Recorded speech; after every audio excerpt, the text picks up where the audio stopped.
안녕하세요. 반갑습니다. 오늘 4강 시작하겠습니다. 4장 강의 주제어들은요. 코로나, 불성, 사랑, 관계, 업 이런 것과 관련된 질문들입니다. 우선 첫 번째 질문 한번 보실까요? 코로나 상황에서 무슨 일이 일어나고 있는가? 두 번째 질문은 코로나는 이 땅에 무엇을 가르치러 왔으며 우리 인간은 어떤 마음을 내야 할까요? 네, 이 질문을 받은 게 좀 됐는데 아직까지도 지금 코로나 상태가 전혀 세계적으로 좋아지지도 않고 심지어는 더 지금 미국이나 유럽 심각해지고 우리 한국도 그렇게 좋은 상황은 아닌데요. 자, 잠시 그럼 우리 같이 한번 생각해 보도록 하죠. 무슨 일이 일어나고 있는가? 코로나 상황을 한번 떠올려 봅시다. 여러분들 한번 그냥 가만히 한번 생각해 보세요. 의료진들 했을 때 여러분들 속에서 그동안의 뉴스나 여러 가지 그 루트를 통해서 많이 느껴지시죠? 또 마스크를 끼고 안 끼고 날마다 우리 아마 경험할 거예요. 나갔을 때 나는 마스크를 꼈는데 또 어떤 사람은 안 껴서 불편한 거. 그리고 내가 꼈는데 안 낀 사람을 보면서 우리 안에서 일어나는 순간적인 온갖 생각들이나 마음들도 꽤 있을 거예요.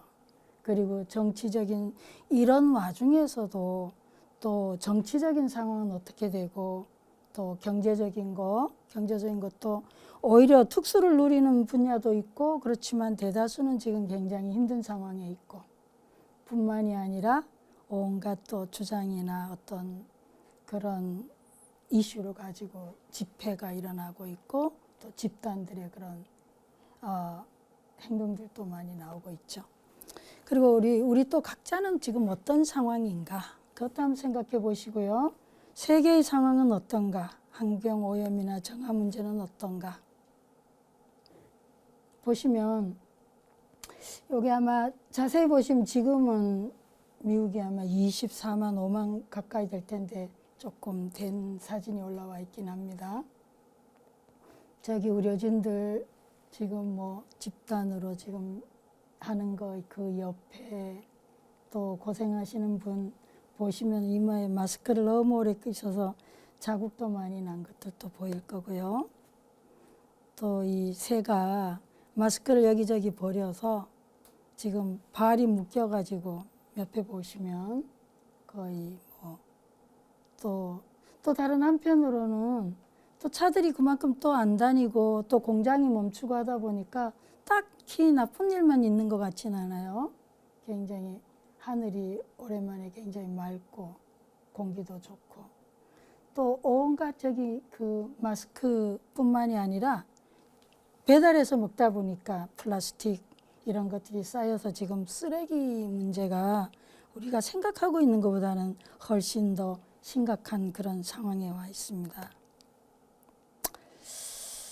자, 그러면 여기서 우리가 잠깐 여러분들은 지금 이걸 보면서 우리 사회, 세계 상황, 그리고 환경, 자연, 그리고 우리나 각자들 거리에서 공간에서 산책하면서 일 보면서 부딪히는 그런 부분들 무엇을 보고 무엇을 느끼고 별로 말하지 않아도 알겠죠. 다음 질문 한번 가볼게요. 그래서 코로나는 이 땅에 무엇을 가르치러 왔으며 우리 인간은 어떤 마음을 내야 할까요? 이런 질문이 있었는데요. 자, 이 질문에 대답하기 전에 우리 스스로에게 한번 다시 질문해 보죠. 코로나가 이 땅에 무엇을 가르치러 왔는가? 과연 이걸 통해서 우리는 어떤 삶의 인생의 교훈을 얻고 있나? 나는 우리 각자는 코로나의 상황을 어떻게 지금 현재 직면하고 있는가? 우리 자신과 세상에 대해서 무엇을 배우고 깨닫고 있는가? 이건 제가 굳이 표현을 안 해도 지금도 계속 진행형으로 지금 가고 있는데 우리가 지금 그러면서도 핵 문제니 전쟁 문제며 인권 문제며 끊임없이 일어나는 건 전혀 멈춰지지가 않고 있어요. 그리고 유럽도 그렇고 거의 가정폭력도 더 훨씬 더 많아졌고 지금 더 심각한데 또 그런 속에서도 굉장히 따뜻함이나 어떤 친절이나 또 봉사나 이런 일들을 또 하는 분들도 많이 계시고, 우리 각자의 선택이겠습니다. 이런 상황에서 내가 어떤 마음을 내고 어떻게 이 상황을 맞이해야 되는가, 그때그때 우리 자신에게 좀 물어봐야 할 것 같아요. 뭘 여러분들이 지금 이 상황에서 지금 이 순간에 계속 부딪히면서, 그것도 참 만만치 않죠. 나갈 때 날마다 지금은 이제 다시 마스크 안 낀 사람들 지금 벌금 물린다고 했는데, 순간순간 일어날 거예요. 대중교통 타시는 분들은 또 길 걸으면서 부딪힐 때 마스크 낀 사람들과 안 낀 사람들, 그런 부분들, 우리 자신을 그냥 스스로 한번 돌아보면서 이 정도로 남겨놓겠습니다. 그 다음 질문 이어서, 코로나로 힘들어하는 세상에서 저는 단순히 힘없는 위로와 기도밖에 할 수 없는데 적극적으로 시도해 볼 수 있는 것이 무엇인지 알고 싶다. 위로나 기도가 힘이 없는 건 아니죠. 정말로. 이런 때에 내가 짜증을 내거나 뭔가 왜 이런 일이 나한테, 그럼 경제적으로 어려운 거, 학생들은 또 공부하는데 불편한 거, 또 취직 문제, 그 다음에 실업에 지금 직면하고 있는 분들, 또 너무 사회적인 접촉이나 또 만남이 또 너무 없어서 외로운 분들, 뭐 말할 수 없는 불안이나 개인적인 스트레스나 우울이나 많이 겪고 있는데, 이런 상황에서 누군가를 위해서, 힘겨운 사람들을 위해서 우리가 기도를 하고 그런 마음을, 불편함을 나눌 수 있다는 건, 이건 굉장한 힘인 것 같아요. 그 결코 힘이 없는 게 아닌 것 같아요. 저는 그런 마음을 내는 걸로도, 그런 분을, 힘든 분들을 내가 만약 외롭고 있다면 이 순간에 나처럼 외로운 사람을 단 한 번 떠올려주고 좋은 마음을 내는 것 자체가 굉장한 힘인 것 같아요. 그래서 결코 작지가 않다. 물론 적극적으로 내가 형편이 좋다면 더 능동적으로 뭔가 도움을 필요한 사람들한테 도움을 줄 수도 있겠지만, 굳이 그렇게 아니라도 내가 스트레스 받을 때, 짜증이 날 때, 아니면 뭔가 미래에 대한 불확실성에 대해서 내가 불안할 때, 이럴 때, 외로울 때, 그냥 나처럼 이 순간에 뭔가 우리 가까운 이웃에서, 또는 우리 사회에서, 우리나라에서, 서울에서, 뭐 내가 속해 있는 그곳에서 나와 똑같은 비슷한 그런 불편이나 외로움이나 우울을 겪고 있는 분들을 단 한순간 떠올리고 그분들을 위해서 따뜻한 마음, 연민의 마음을 보낼 수 있다면, 이건 정말 굉장히 소중하고 가치 있는 일이 아닐까 싶습니다. 그리고 그 마음을 진정 내다보면 이어가지고 더 큰 어떤 지혜나 그때그때 필요한 어떤 그 방법이 떠오를 것 같아요. 그래서 결코 그 마음의 작은 게 아니다, 이런 말씀을 드리고 싶습니다. 그 다음 또 이런 질문이 있어요. 명상 수행을 하던 중 과거에 끔찍했던 기억이 떠올라서 숨이 막히고 온몸에 경련을 경험했습니다. 지금도 너무 괴롭습니다. 어떻게 해야 할까요? 네, 이런 경우 가끔 있어요. 명상 수행을 하다가 과거의 기억이 올라오고, 그럴 때 1차적으로 지금 끔찍했던 기억이 올라왔고 숨이 막혔고 몸이 경련이 일어났으면 어떻게 되겠어요? 일단은 이유를 따지지 말고, 일단은 숨 막히고 경련이 일어난 자신을 신체적으로도 마사지를 해주든지, 뭐 어디에 좀 누구의 도움을 받든지 본인을 일단 돌봐줘야 되겠죠. 일단 신체적으로도 돌봐주고요. 잘 누이고 또 조금 잘 쉬고 이렇게 돌봐주고 나서 이제 그 다음에는 어떻게 해야 되냐. 이런 경우에는 아마 10중 8구 어떤 명상을 했냐 물어보지 않아도 일단 명상하면 우리가 어때요? 앉아서 이렇게 눈 감고 호흡을 하거나 이렇게 마음을 쉬거나 이런 명상을 했을 가능성이 지금 높은데요. 명상은 그런 것만 있는 게 아니고 이런 경우에는 몸을 움직이는 명상을 시작하는 게 좋습니다. 그러니까 제일 편하게는 걷기 명상이 있겠죠. 그러니까 일상 속에서 걷기 명상이나 요가 명상 같은 거 있죠. 그러니까 가능하면 몸을 움직여서 하는 일상 중의 명상으로 시작을 하는 게 좋습니다. 그리고 그 옆에 이제 냉장고 그림인데 이건 제 개인적 경험입니다. 제가 어느 한순간에 너무 예기치 않은 어떤 그냥 아주 초기에 제가 출가할 당시였는데 그 순간에 제가 기대한 상황이 아닌 거예요. 막 출가했을 때. 그래서 굉장히 당혹스럽고 힘들었을 때인데요. 가만히 앉아 있다가 이거 뭔가 내가 인생을 지금 잘못 선택한 거 아닌가? 출가를 할 때는 하기 전에 충분히 많이 고민하고 몇 년간 생각했음에도 불구하고 어느 한순간에 이게 탁 나를 확 치더라고요. 그럴 때 다시 돌아갈 수도 없고 그 자리에서 어떻게 있을 수도 없고 그래서 저도 모르게 했던 방법이 뭐였냐면은 그 순간에 그 난감한 마음을 한순간에 제가 급냉을 시켰어요. 냉동고를 떠올리면서 그 냉동실에다 제 마음을 확 던져 넣습니다. 그리고 제가 마음속으로 거울을 보면서 생각하기를 내가 좀 지금은 일단은 난 충분히 고민하고 선택한 길인데 지금 당장 내가 어떻게 행동하기보다는 그냥 냉동시켜 놓고 그리고 한 10년쯤 지난 뒤에 내가 다시 꺼내보겠다. 그때도 만약에 똑같은 마음이라면 그땐 저 믿음이 갔어요. 충분히 10년을 잘 살고 나면 답을 얼마든지 얻을 수 있을 거라고. 그래서 명상을 하다 지금 이 경우에 끔찍했던 기억이 올라왔다 그랬거든요. 그래서 끔찍했던 기억이라고 하면 필시 과거의 어떤 그 경험이겠죠. 우리가 흔히 말하는 트라우마, 그런 아픔, 기억이나 경험들이 갑자기 그런 것들이 다 뭐예요?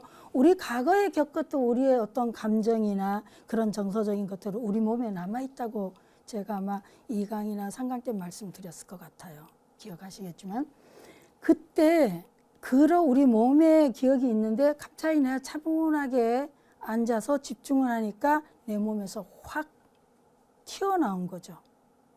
그럴 때 이런 게 굉장히 그 쓰나미처럼 그야말로 엄청난 아래아식의 유식에서는 이걸 아래아식의 폭류라고 얘기합니다. 과거 경험이 정말 폭류로 그냥 거칠게 이렇게 내려 휩쓸려 올 때 우린 거기에 그냥 휩쓸리기가 쉽거든요. 이럴 땐 대응하면 안 된다는 거죠. 그래서 그 끔찍했던 기억을 내가 뒤집어서 막 보거나 왜 그럴까? 이게 뭘까?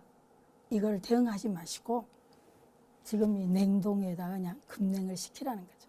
그래서 내가 조금 더 힘이 생겼을 때 내가 조금씩 그냥 조금씩 터치하면서 이렇게 나의 힘을 길러가면서 그걸 봐야지 갑자기 이게 당면하면 거의 공황을 일으킬 수 있고 거의 무기력해지고 엄청나게 휩쓸려서 위험할 수가 있습니다. 그래서 그런 끔찍했던 기억이 그걸 지금 이 순간에 다루려고 하지 마시고 한번 어떤 방법으로든 한번 그냥 확 냉동을 시켜 놓으시고 일단은 놀란 자신을 신체적으로도 돌봐주시고 심리적으로나 정신적으로도 좀 따뜻하게 위로해 주시고 그러면서 제가 했던 그 방식이 저는 굉장히 괜찮다고 저는 굉장히 도움을 많이 받았는데 혹시 참고하시면 좋을 것 같아요. 네. 다음에 한번 보겠습니다. 사랑하는 마음에서 집착이 나오기도 하지만 그런 마음에서 자비심과 선행 또한 나오는 것이라 생각합니다. 어떻게 적정선 중도를 잘 지켜낼 수 있을까요? 답이 제가 사랑은 감정이다 이랬는데 자비심과 선행이 나온 거라고 생각합니다. 집착도 나오지만 그렇죠.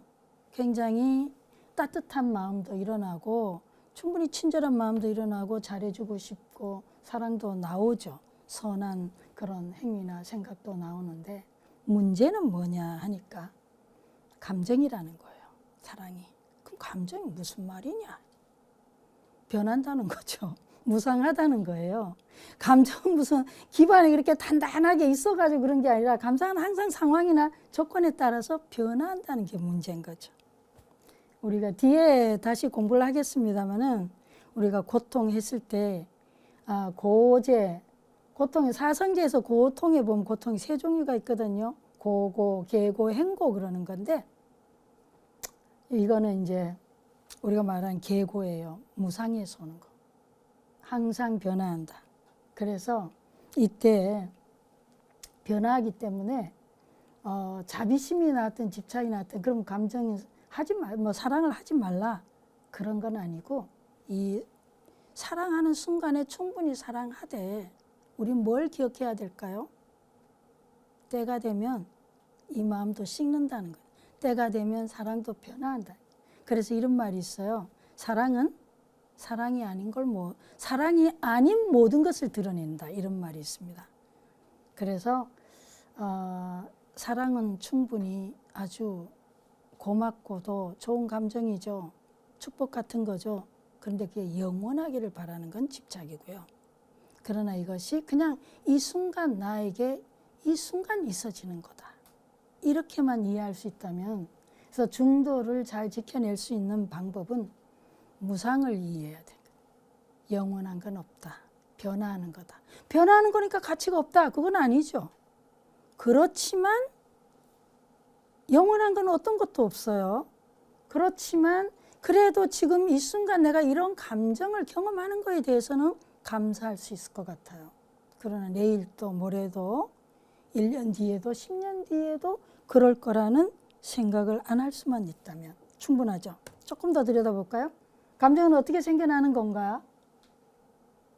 한번 보시면 이 조금 어려운 말인데요. 우리의 눈, 귀, 코, 혀, 몸의 5가지 감각 기관하고 눈이 보는 대상과 듣는 소리와 코, 혀, 맛보는 거죠. 몸은 접촉하는 신체 감각이죠.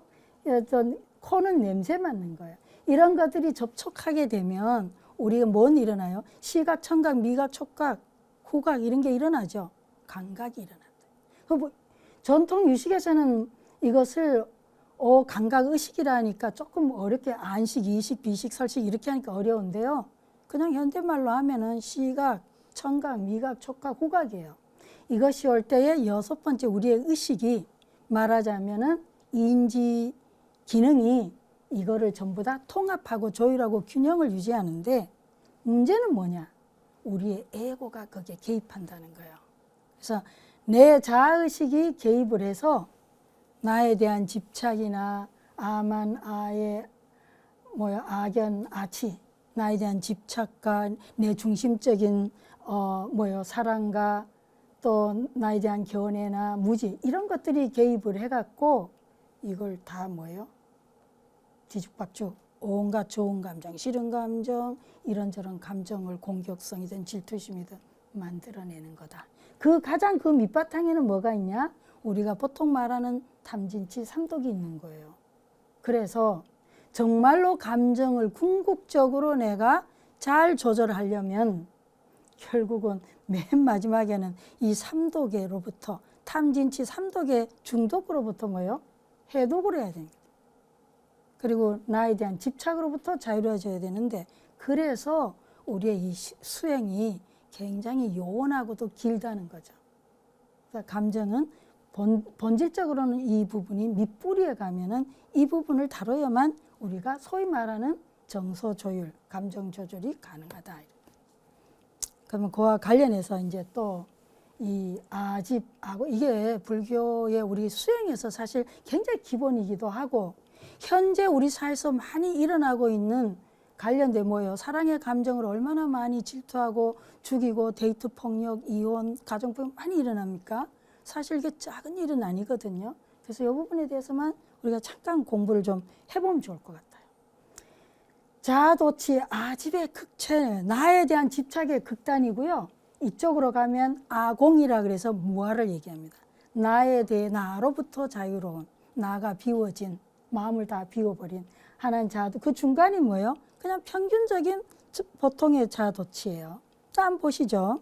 여기에서 자아도취가 이 극단으로 아집적으로 가면 인간관계를 어떻게 하나 상대를 하나의 독립적인 인격적 존재로 보는 게 아니라 자기의 한 대상으로 보는 거예요. 뿐만 아니라 상대가 내가 원하는 내 사랑에 어떤 자양분을 제공해 주냐 제공해 주지 않냐 그러니까 어때요? 아집이 극단적으로 강하면 내 뜻대로 안 되면 공격을 할 수 있는 거예요. 상대를 인격으로 보는 게 아니고. 그래서 상대의 감정에 대해서, 상대의 존재에 대해서 공감 능력이 굉장히 떨어집니다. 그래서 중간 정도 그냥 평범한 수준이 돼야만이 우리가 상대도 나처럼 뭔가 사랑받고 싶고 존중받고 싶고 나처럼 이렇게 인간적으로 좀 살 권리가 있고 행복할 권리가 있고 나와 같은 존재다 하는 걸 느낄 수가 있는데, 평범한 나르시즘 정도, 우리는 누구나 뭐 조금씩은 다 자도취적인 부분이 있죠. 아집이 있는데, 그래도 타자도 내 상대 파트너든 뭐 남친은 여친이든 뭐 아내든 부인이든 누구든 간에 상대도 뭐예요? 기본적인 조금의 자기 도취적인 그런 욕구가 있다라는 걸 인정을 해야 돼요. 근데 이 정도가 안 되는 저 밑바탕에 아집의 극단적인 형태에 갔을 때는 상대의 그런 것들을 용납이 안 되는 거죠. 그래서 상대를 하나 인격으로 보지 못하고 대상으로 취급하기 때문에 이게 데이트 폭력이든 가정 폭력이든 가능합니다. 그래서 중간에는 적절한 자존감이 있는데, 그럼 이제 이쪽은 뭐예요? 완전히 아집으로부터 자유로운 그 무아를 성취한, 여기는 뭐 타자에 대한 게 어마어마하죠. 아마 제가 뭐 여러분이 그 말씀드렸는지 모르겠는데 드렸던 것 같아요. 이경 보살 부처님의 이 공감 능력은 예를 들어서 타자의 고통이나 타자를 바라보는 이 연민심이 마치 그 민감성이, 고통을 인식하는 민감성이 뭐예요? 머리카락이 눈 안에 있는 것. 근데 저 끝에 있는 사람 머리카락이 손등에 있는 것 같아. 손바닥에. 그럼 전혀 고통을 못 느끼죠. 상대가 나 아프니까 나 좀 봐줘, 나 힘들어, 그래서 우리 좀 헤어지자 했을 때 어떻게 해요? 공격하게 되는 거예요. 폭력을 이들어요. 가능한 것은 바로 이것 때문입니다. 근본적으로. 그래서 우리가 이 부분에 대해서 조금 이해할 필요가 있다. 세상을 보는 눈도 마찬가지요. 세상을 보는 눈도 온갖 선입견이, 욕구로 세상을 보게 되고 자기중심적인 렌즈를 통해서 세상을 보기 때문에 세상이 자기에게 맞춰서 돌아간다고 생각하는데, 그렇게 안 돌아가면 어떻게 되죠? 세상에 대한 엄청난 공격성을 갖게 돼서 정말로 심하면 어때요? 묻지마 살인이나 공격이 가능해집니다. 왜 불교가 이 아집을 그렇게 근본 고통의 원인으로 부처님께서 가르치셨는가? 그리고 우리의 숙제가 왜 나로부터 자유로워져야 되냐? 이 부분이 바로 이런 부분 때문이에요. 세상에 전부, 그래서 세상을 보는 눈도 보면 나의 가치, 중요성, 요구에 맞는 사람과 맞지 않는 사람이 살고 있다고 극단적인 그런 이분법적 논리를 갖고 있는 거예요. 그럼 보통의 그냥 우리 일반 중생 같은 경우는 어느 정도까지는 개인을 볼 때 좀 독립적인 존재고 비개인 존재, 좀 너하고 나하고의 하나의 좀 대등한 존재로 볼 줄을 알고 내 편이 좀 더 인생 경험을 하게 되면 뭐예요? 우리 소위 말해서 어제의 적이 오늘의 아군이고 오늘의 아군이 내일의 적군이 되기도 하고, 이런 좀 변화 가능한 이런 형태로 보게 되는 거예요. 이분법적으로 그렇게 보지는 않는다. 또 자신과 타자를 동등하게 세상에 속한 한 개인으로 경험하는 수준이 되고, 이 완전 무아가 되면 이때는 뭐 정말 우리가 논외가 되는 거죠. 그야말로 진짜 어떤 이타심으로서 우리 세상을 위해서, 세상의 행복이나 세상을 위해서 온 그런 움직이는 훌륭한 성인인 거고요. 마지막에 방어 기제들인데요. 대부분이 보면은 투사적 동의, 이거 조금 뭐 이게 골 아프니까 그냥 방어 기제, 이쪽은 굉장히 자각과 통찰이 매우 제한적이에요. 그렇기 때문에 심하게 아집에 사로잡힌 경우는 내가 고쳐줘야지, 왜 그래 하고 막 싸움을 하고 이러면 안 돼요. 싸운다고 해서 해결되거나 쉽게 치료될 수 있는 영역이 아닙니다. 더군다나 이성관계, 데이트하는 상대라든지 이성 파트너 관계에서는요. 그러니까 우리가 그런 거에 대해서 조금은 이해할 필요가 있어요. 그래서 그런 경우라면 저런 본인이 좀 내가 그렇다 하면은 조금 더 누군가를 통해서 그런 걸 해소하거나 그럴 게 아니라 혼자서 조금 더 많이 닦고, 또 우리는 우리 자신을 보호하고 돌볼 필요가 있는 거죠. 그러니까 저런 사람을 조금은 볼 줄 알아야지, 그러지 않고 그냥 나한테 좀 친절하고 뭔가 이렇게 한꺼풀 씌어서 잘못하다가는 정말로 인생을, 소중한 인생을 엄청나게 위험에 빠뜨릴 수가 있습니다. 심지어는 나의 가족까지도, 사랑하는 가족들까지도 함께 그럴 수 있는 게 우리 사회에서 지금 종종 일어나고 있죠. 그래서 자아도취적인 이런 장애가 있다면, 내가 있든 상대가 있든 이런 부분은 조금 더 전문적인 도움이 필요하고 좀 긴 시간에 마음 공부가 수행이 필요하다, 이렇게 이해하시고요.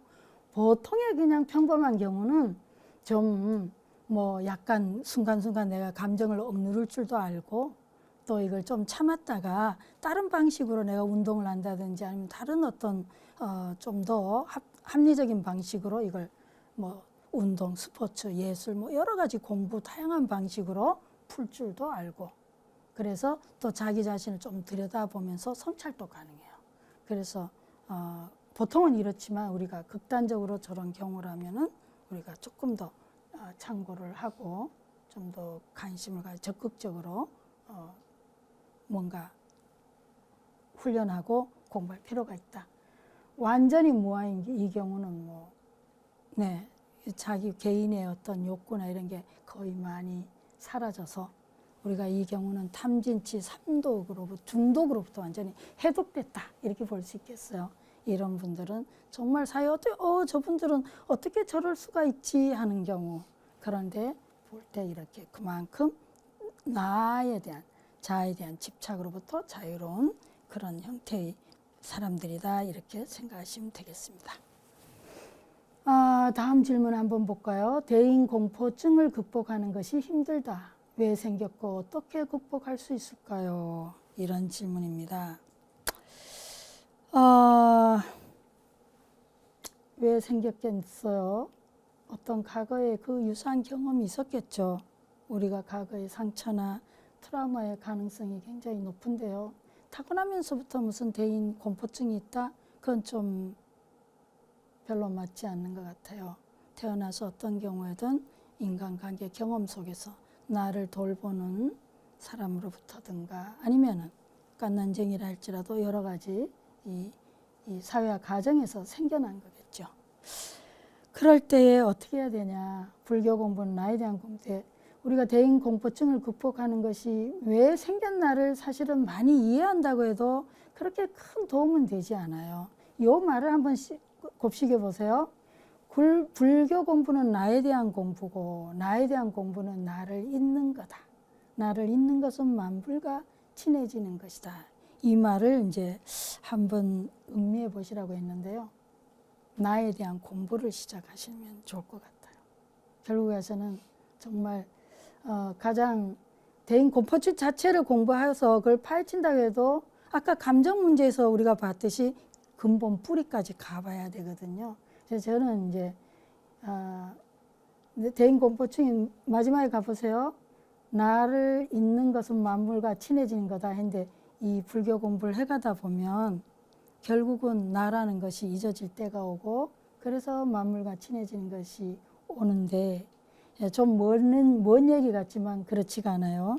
진짜 내가 누군가. 구체적인 실천 방법을 한번 볼까요? 일상에서 어떤 공포증이 일어나는 기미가 느껴질 때 한번 해보면 좋을 것 같아요.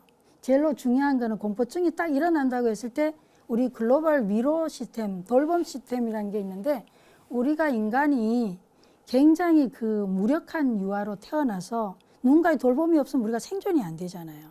그러다 보니까 우리 안에 이 생겨난 게 진화적으로 발전되어 게 뭐 있냐면 두 가지가 있습니다. 우리가 마음이 굉장히 편안해지고 위로받는 두 가지가 하나가 위로의 손길이라는 거예요. 여러분 한번 가슴에 손을 이렇게 얹어볼까요? 손을 얹어보셔요. 손에서 느껴지는 그 따뜻한 기운을 한번 느껴봅니다. 눈을 부드럽게 감으셔도 좋습니다.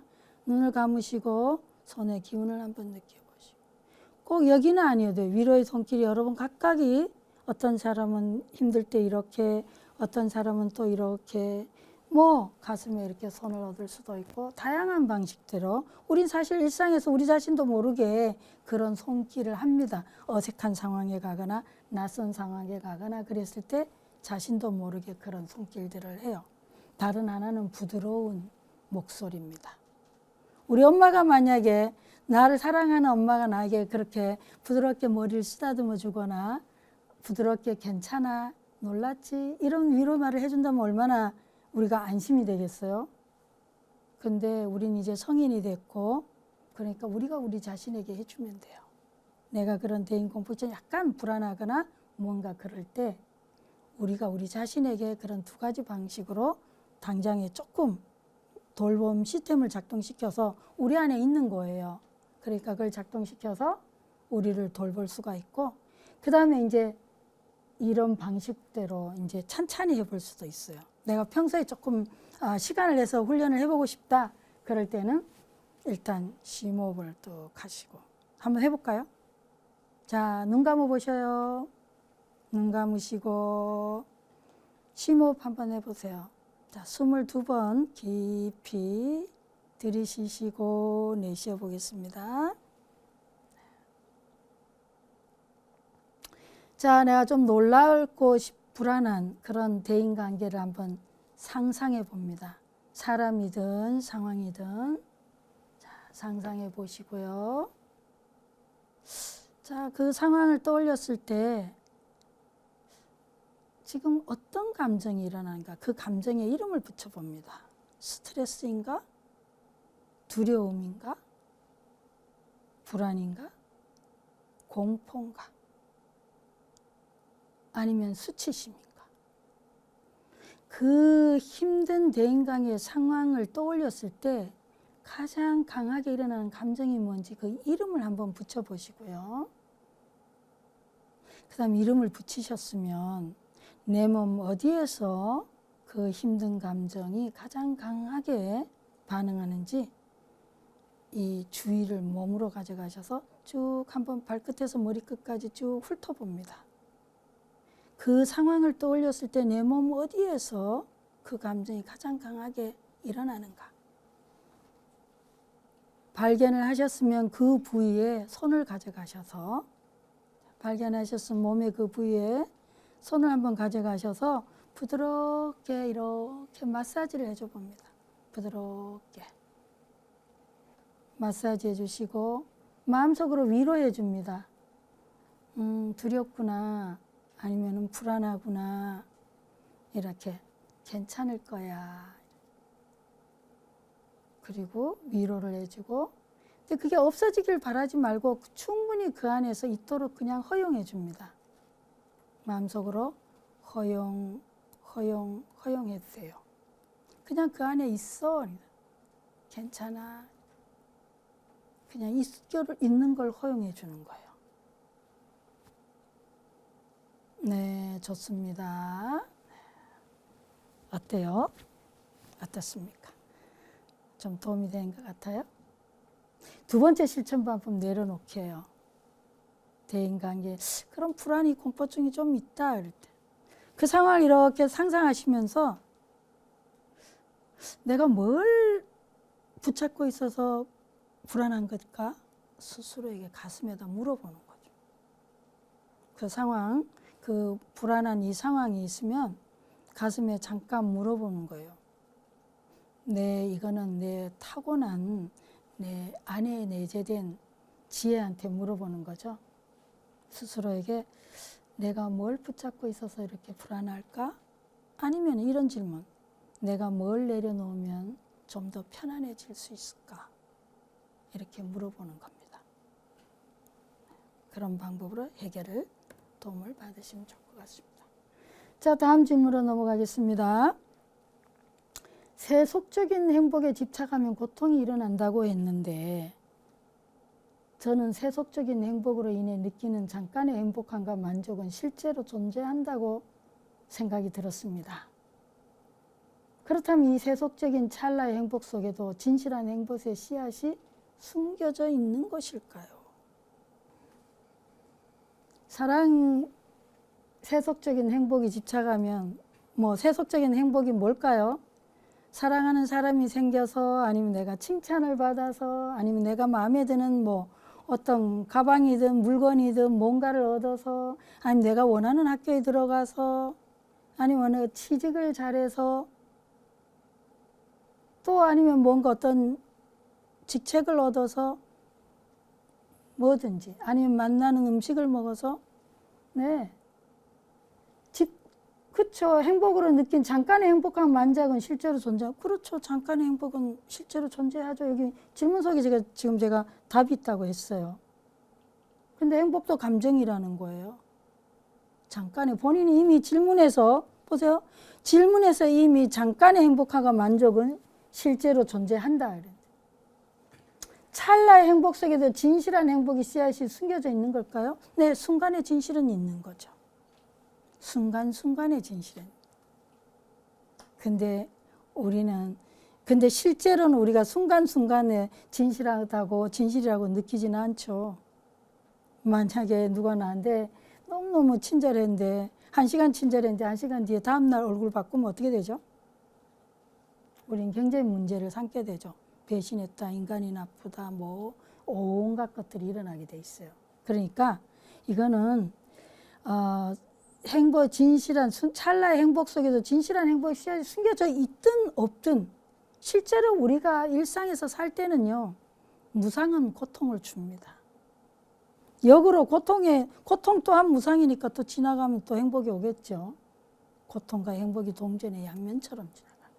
그래서 우리가 고통을 여기서 다시 한번 고통에 대해서 고통의 본질이 3가지인데 우리는 이걸 생각하죠. 물리적 고통, 생로병사 같은 게 몸이 늙거나 병이 들거나 아프거나 죽는 건 또 변화의 고통이다. 계고라 그러는데 즐거운 감각이 고통의 감각으로 변화하는 거 시간의 문제죠. 상황의 문제죠. 또 조건적인 고통의 행복. 말이 좀 어렵긴 한데요. 애착의 대상이 사라져서 생겨나는 괴로움. 이 3가지 우리가 겪는 고통이 이 3가지 중에 하나라는 거예요. 항상 일어날 수 있는. 그래서 이 고통의 부분은 우리가 어떤 행복이 있든 순간적인 괴로움이 있든 다 뭐예요? 행복이든 괴로움이든 뭐 스트레스든 뭐든 다 여기에 해당합니다. 그래서 이 부분을 좀 음미해 보시면 좋을 것 같습니다. 네. 그 다음에 또 다른 질문입니다. 좋은 마음도 집착인 것 같다. 왜 좋은 만큼 싫고 서운한 마음도 함께하는 것일까요? 대상을 좋아하고 마음을 준다는 것이 고통인 것 같다. 그렇죠? 좋음이 주는 행복이 크지만 고통을 없애기 위해서라면 좋은 감정까지도 다 비워야 하는 것일까요? 아니죠. 그럼 또 다른 고통이 있겠죠. 안 좋아하려고. 그러다 보면 우리가 우울에 걸리기도 하죠. 다 피하다 보면. 그거보다는 뭐예요? 앞에서 말씀드렸듯이 무상을 이해하는 게 좋을 것 같아요. 이게 그렇죠. 우리가 젊었을 때 한때는 다 이제 연세 드신 분들 이렇게 인생의 한갑이 넘고 이러보면 다 한때는 한미모 했는데 나이를 먹어가면서 피할 수 없는 게 있죠. 그게 고통이고 물리적인 그런 신체적인 오는 고통이든 또 무상해서 변화하기 때문에 또 내가 애착했던 걸 잃어버리는 이거는 인간이면 누구나 겪는 고통이라서 근데 누구는 더 겪고 누구는 덜 겪고 또 누구는 그런 고통이 있을 때 뭐예요? 그 고통을 또 하나 교훈 삼아서 더 지혜로운 자들이 생겨나고 또 어떤 자들은 더 오히려 고통을 악순환하는 이유는 뭐냐? 그거는 우리가 그거에 대해서 얼마만큼 마음에 깊이 우리가 체득하냐 하는 부분이겠습니다. 다음에 사유를 이제 해보자 이거죠. 마음을 주는 것이 왜 고통인가? 감정을 어떻게 비울 수 있는가? 다음의 질문들을 다시 한번 새겨봅니다. 이 부분입니다. 아까 설명드렸죠. 이 부분을 다시 한번 보시면 돼요. 다른 질문입니다. 제가 제 삶을 사랑하려면 어떻게 해야 할까요? 어떻게 해야 할까요? 자기 삶을 사랑하려면 어떻게 하면 좋을까? 중요한 거는 자기를 사랑하면 되겠죠. 우리가 우리 자신을 사랑하면 뭐 누가 날 그렇게 사랑해 주기를 바라거나 사랑해 달라고 그렇게 애원을 하거나 강요하거나 뭐 기대하거나 또 그 사랑을 받으려고 그렇게 무리하게 애쓰거나 인정받으려고 할 필요가 없겠죠. 근데 왜 우리가 우리 자신을 사랑하는 것보다 우리는 뭐예요? 태어나면서부터 계속 우리가 봐온 거는 사랑을 요구하거나 사랑을 갈망하거나 인정을 받으려고 애를 쓰는 것만 우리는 교육적으로 문화적으로 환경적으로 봤던 것뿐인 거예요. 그래서 우리가 우리를 사랑하는 법을 우리는 별로 배우지를 못했던 것뿐입니다. 그래서 지금부터 이제 배우면 돼요. 그게 이제 우리가 연민할 때 자애할 때 자애가 타자에게 친절한데 나한테도 같이 나를 포함해서 친절한 훈련을 하면 되는 거죠. 또 다른 사람에게 진정한 그런 친절이나 따뜻한 마음, 힘들 때 그 사람을 위로하고 돌봐주고 이런 연민심을 우리 자신에게도 주면 되는 거예요. 그래서 우리가 근데 우리는 어떻게 해요? 친한 친구거나 사랑하는 사람이 힘들 때는 위로를 할 줄 알죠, 우리가 다 거의가. 근데 내가 실패하거나 내가 힘들 때는 어떻게 해요? 이중적으로 내를 욕하죠. 나를 비난하죠. 병신같이 그것도 못하고 저것도 못하고 네가 이렇게. 근데 사실은 뭐예요? 그 비난도 알고 보면 우리가 미워해서 그런 건 아니죠. 정말로 사랑하기 때문에. 근데 가족도 자기처럼 느끼면 사랑한다는 이유로 더 비난을 많이 하잖아요. 근데 그걸 바꾸면 돼요. 전환을 해서 그거를 나를 비난하는 대신에 친절하는 걸 바꾸고. 또 내가 힘들 때 나를 그냥 고립시켜가지고 막 방 안에 막 구석에 박혀 있거나 이런 게 아니라 세상에 나만 고통하는 것처럼 하는 게 아니라 뭐예요? 아, 누구나 인생을 살다 보면 이렇게 고통할 수 있다. 이런 마음을 일으키면 되는 거예요.